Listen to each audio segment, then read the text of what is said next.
بسم الله الرحمن الرحيم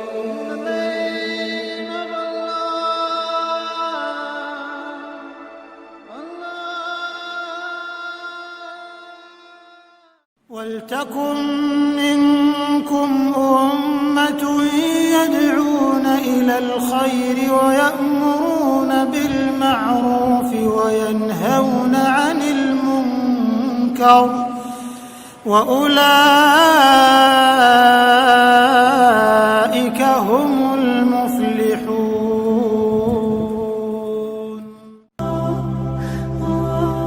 Pertama tentu kita harus menyadari ya, setiap ibadah itu pasti digoda oleh syaitan untuk kita tidak lakukan maksimal, atau kalaupun kita lakukan maka berkurang pahalanya. Maka tentu saja kita harus bisa melawan itu, atau harus bisa melawan, tidak boleh kita diamin, tidak boleh didiamkan. Jadi cara melawan kiat-kiat melawan syaitan, pertama menyadari bahwasanya memang ada syaitan yang menggoda kita, membisikkan. Setiap bisikan negatif jangan diiyakan. Riak lah, mengkhayal ya, itu harus bisa dilawan. Yang kedua, kita belajar konsentrasi. Konsentrasi itu dengan tenang ya. Konsentrasi itu kan akan bisa didapat. Konsentrasi itu bahasa sederhananya sebenarnya sih tenang dalam melakukan sebuah perbuatan ya gitu. Jadi kita lihat orang-orang yang konsentrasi itu, kalau baca ayat tenang, kalau melakukan satu perbuatan tenang ya. Dia fokus sehingga memang maksimal dalam gerakan, dalam ucapan, penyampaiannya, tutur katanya, semua tertutur rapi gitu, tertata rapi.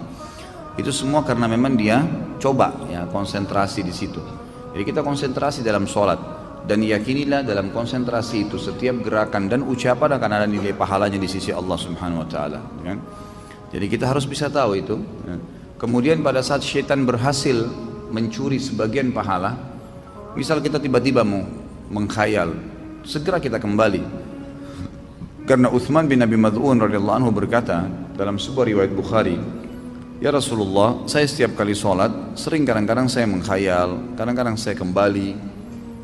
Kata Nabi SAW, itu godaan syaitan yang berjulukan atau bernama khinzib atau khanzab. Ada dua riwayat yang menyebutkan tentang barisnya ini, yang bertengkar di sebelah kiri kuping musolli, yang mengingatkan dia semua apapun yang membuat dia tidak konsentrasi. Kalau datang kepadamu, bacalah isti'adzah a'udzubillahi minasyaitonirrajim, dan meludahlah sebelah kiri 3 kali dengan ditiup ya, 3 kali. Maka kata Uthman bin Abi Mad'un radhiyallahu anhu, setelah saya amalkan maka tidak lagi bisa syaitan menggoda saya. Ulama menambahkan kiatnya adalah juga menjauhkan diri dari kemaksiatan. Jadi kalau sampai saat ini teman-teman masih merasa saya kalau sholat tidak bisa khusyuk, atau saya kalau mau baca Quran masih malas lah berbuat ibadah ya. Selain godaan syaitan, juga ada penyebab faktor adanya dosa yang masih mengganjal. Coba antum muhasabah deh, dosa apa yang masih saya lakukan nih dalam sebulan atau dalam seminggu, atau yang rutin lah dalam kegiatan sehari-hari dari pagi sampai malam. Dosa apa yang saya lakukan? Coba muhasabah, diingat. Kalau enggak, mungkin dalam minggu, dalam 1 minggu gitu kan. Mungkin dalam harian antum masih bisa ngontrol, tapi dalam 1 minggu apa nih? Nah itu dosa-dosa itu kalau kita bermuhasabah insya Allah dan kita tutup pintunya, maka akan membawa kita pada kekhusyuan ibadah. Jadi sholatnya bisa lebih khusyuk, baca Quran bisa lebih nyaman. Kalau mau ngerjakan ibadah itu jadi ringan, lebih ringan. Mau sholat malam bangunnya ringan, itu karena memang sudah tidak ada beban dosa. Jadi dosa itu juga menjadi penghambat, memang menjadi penghambat. Itulah yang dikatakan oleh Imam Syafi'i yang pernah saya sampaikan ya. Beliau belajar kepada gurunya Imam Waqi'. Jadi setiap kali Imam Syafi'i rahimahullah dikasih pelajaran oleh gurunya Imam Waqi', hafalan segala selalu lupa. Lalu Imam Syafi'i mengatakan dalam pepatah syair yang masyhur, "Syaqautu ila Waqi' su'a hifdhi." Saya mengeluhkan kepada Imam Waqi' tentang buruknya hafalanku, setiap hafal pasti lupa. Fa arsyadani ila tarkil ma'asi. Maka dia perintahkan saya untuk meninggalkan dosa, maksiat. Imam Syafi'i bingung, dosa apa yang saya lakukan itu.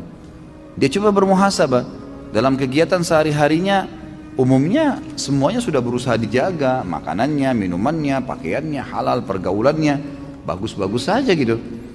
Maka dia lalu mulai melihat, ternyata gitu kan, kalau beliau mau jalan dari rumahnya ke rumahnya Imam Waqi melewati sebuah pasar. Dan waktu itu di pasar itu masih ada perempuan-perempuan yang tidak pakai jilbab. Kadang-kadang di pasar itu ada transaksi-transaksi yang haram, ada kezaliman. Maka Imam Syafi'i bilang, tinggal ini nih yang saya belum coba nih. Ini beliau cuma lewat ya di pasar itu, nggak mampir, nggak punya toko di situ, nggak ikut transaksi. Kemudian beliau bilang, saya ganti jalurnya. Tadinya lewat di depan pasar, sekarang lewat belakang pasar. Dia nggak lihat pasar lagi. Ke rumahnya Imam Waqi. Lalu dia hubungkan perkataan Imam Waqi setelahnya, wa akhbarani bi anna ilma nur wa nurullahi la yu'ta li 'asi. Dan disampaikan kepada saya bahwasanya ilmu itu adalah cahaya dari Allah, dan cahaya Allah tidak bisa dikasih, tidak bisa didapatkan kecuali pada orang yang bermaksiat. Dia bilang, setelah saya ubah jalur jalan saya itu, maka saya temukan kalau saya buka kitab, kata Imam Syafi'i, buka kitab, maka saya tutup sebelahnya, karena kalau saya buka sekira saya hafal semuanya, gara-gara meninggalkan kemaksiatan. Jadi memang dia bisa menjadi penghambat itu. Coba bermuhasabah, insya Allah dengan menjaga diri dari kemaksiatan, maka salah satu faktor untuk membuat kita bisa khusyuk dalam ibadah. Yang berhubungan dengan pertanyaan ini, ya, tidak boleh kita mengulang-ulangi sholat, kecuali ada udzur syar'i, batal, keluar angin, tiba-tiba teringat belum wudu, tiba-tiba baru sudah sholat, sementara sholat asar misalnya ternyata baru terdengar azan, belum masuk waktu, berarti itu harus memang dibatalin. Tapi kalau hanya karena tidak khusyuk lalu diulangin, ini godaan syaitan yang lain lagi nih, karena ini perbuatan bid'ah. Nggak boleh ngulangin sholat yang sudah dikerjakan, kan itu. Karena sudah dikerjakan udah nggak boleh lagi, ya tidak khusyuk, itu konsekuensinya, resiko kita. Makanya kita harus fokus, gitu kan, fokus. Masa teman-teman sekalian kalau diundang oleh wali kota datang, kita betul-betul mengatur kata-kata kita, bahkan kita khawatir kalau ada satu kata yang terpelintir salah. Masa kita sama Allah Subhanahu Wa Taala tidak bisa menjaga itu? Jadi jangan diulangin ya, nggak boleh ngulangin sholat secara khusus, apalagi ya berhubungan dengan masalah sholat nih, nggak boleh diulangin kecuali ada udzur syar'i. Misal belum masuk waktu tadi, gitu kan? Maka baru masuk waktunya ya kita batalin, kita sholat lagi. Atau sudah selesai sholat ternyata memang belum masuk waktu, atau tidak punya wudu, atau salah kiblat, hal-hal yang mendasar itu diulangin, gitu kan. Tapi kalau enggak, maka setahu saya nggak boleh, itu was-was ya. Apakah saya kena penyakit was-was? Ya jelas penyakit was-was, dan saya sarankan yang bertanya ini membeli buku yang pernah saya bawa, itu judulnya bahaya penyakit was-was, dan di situ ada solusi-solusinya, terbitan Pustaka Tazkiyah, harganya kurang dari Rp20.000. Baca dan insya Allah mudah-mudahan poin-poin di dalam buku itu akan bisa memberikan jawaban kepada Anda.